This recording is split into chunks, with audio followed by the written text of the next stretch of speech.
Margaret Sheffield, and on December the 22nd, 96, I had took my children and grandchildren to see a Christmas play. And as we was coming back, there was a helicopter that went over.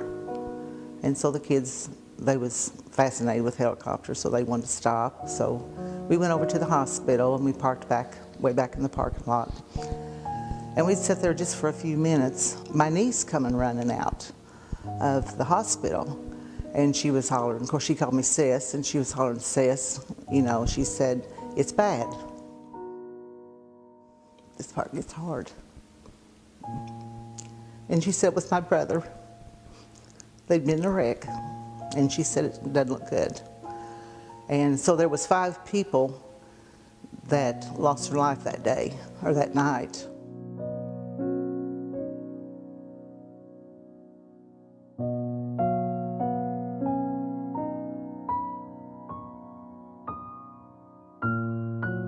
My brother had got, just right before they got to the hospitals when he passed, and the others passed away at the scene. There was an 8-month-old baby, and it was my step-grandson's child, and then my grandson's girlfriend was in there with them. Of course, my mom and dad was at my house because Dad had to have surgery. He had bladder cancer, and he was supposed to have surgery the next morning, and they were spending the night. And so when I got home, I had to tell them what had happened. And of course, that was the only brother I had, and we were very close. I mean, there was a year difference in our ages. So that was probably the hardest thing I ever had to do, was to tell my mom and dad that he was gone.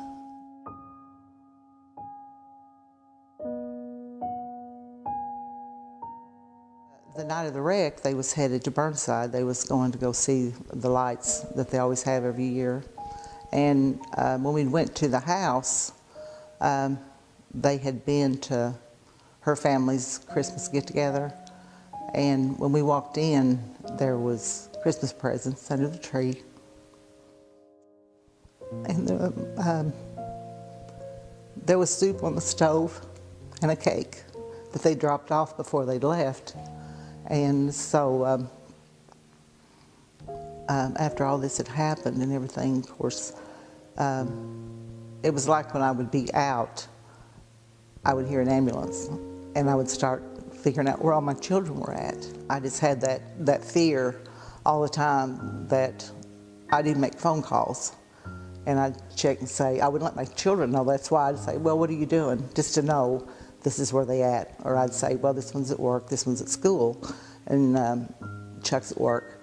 So I would make accountable for where everybody was at. And it just, it really made it hard. It took a long time for me to get past that.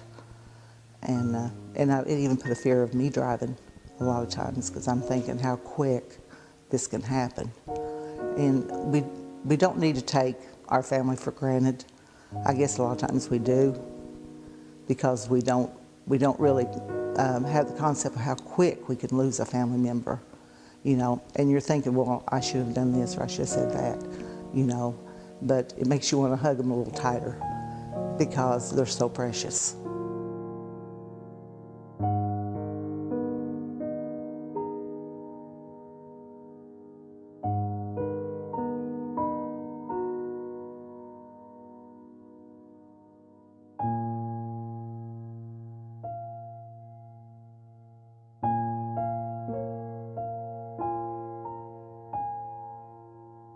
Of course, my dad, he wasn't able to go to the trial, and I would go and, you know, and I would inform him of the things that went on that day.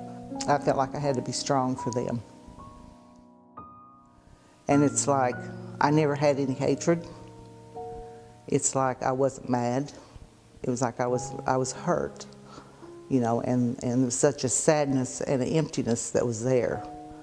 But to say that I didn't have any hatred for him, and I know it was God, because I'm the type of person I could hold a grudge, you know. But I know it was God that was intervening. And I got to know his family. And his family was, I mean, he had a precious family. And I know a lot of times when you go through things like this, that it's like people blame the family too. And I felt sorry for them. I mean, it's like they were going through things too. It wasn't just us. Yeah, we had lost in a death, but they were losing too.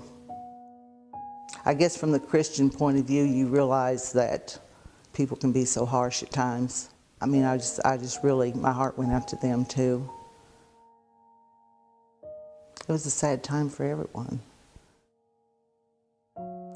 God opened a door to where we had the opportunity to pray with his family. We was in the bathroom right before they were going to come back in and give the verdict, and got to pray with his family. And I really got to know them, and they're precious, precious people. So the jury come in, and they had give Jack Schaefer 5 life sentences, and then 20 years for the other. And then when the second trial come around, they ended up giving him 20 years per person, because they considered, the Supreme Jury considered it not to be intentional. And then my dad had told me he wanted to go see him. And I told him, I said, I will take you, you know. And of course, back when my dad was young, he drank. And he said, you know, he said, that could have been me. And I said, yeah, he could have been. You know, so we went and seen Jack, and my dad and me both told him that we forgave him. And he said he'd been praying that God would allow him to talk to some of the family. And he said he gave his heart to the Lord in a shower one night in the jail.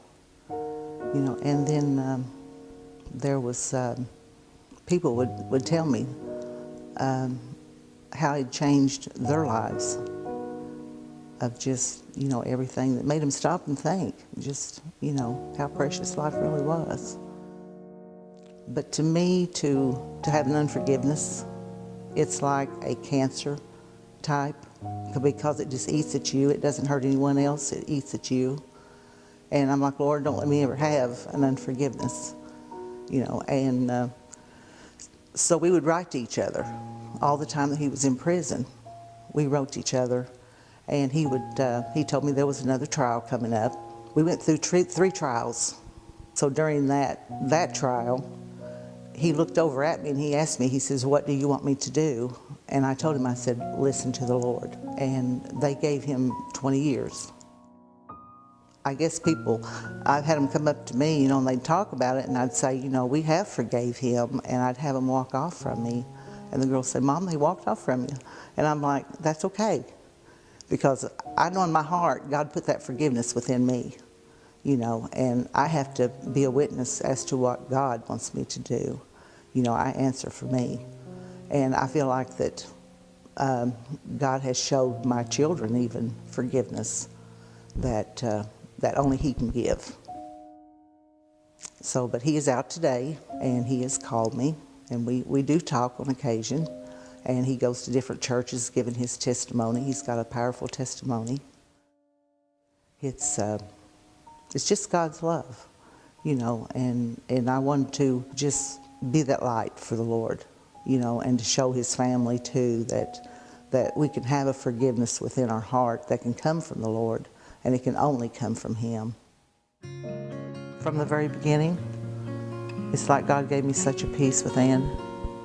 And all through all the trials, and even before the trials started, it's like there was such a peace that I could feel. I know God was with me, and it's like I knew I had to guard myself not to get out of God's will of what He expected of me, because I know there was a lot of anger there. There was a lot of hatred there. But I know what God was doing within me, and I know I had to guard that. And I had to let them see Christ in me. I think back, and it amazes me to know the kind of peace God put within me and the forgiveness God put within me. And I know it was the Lord.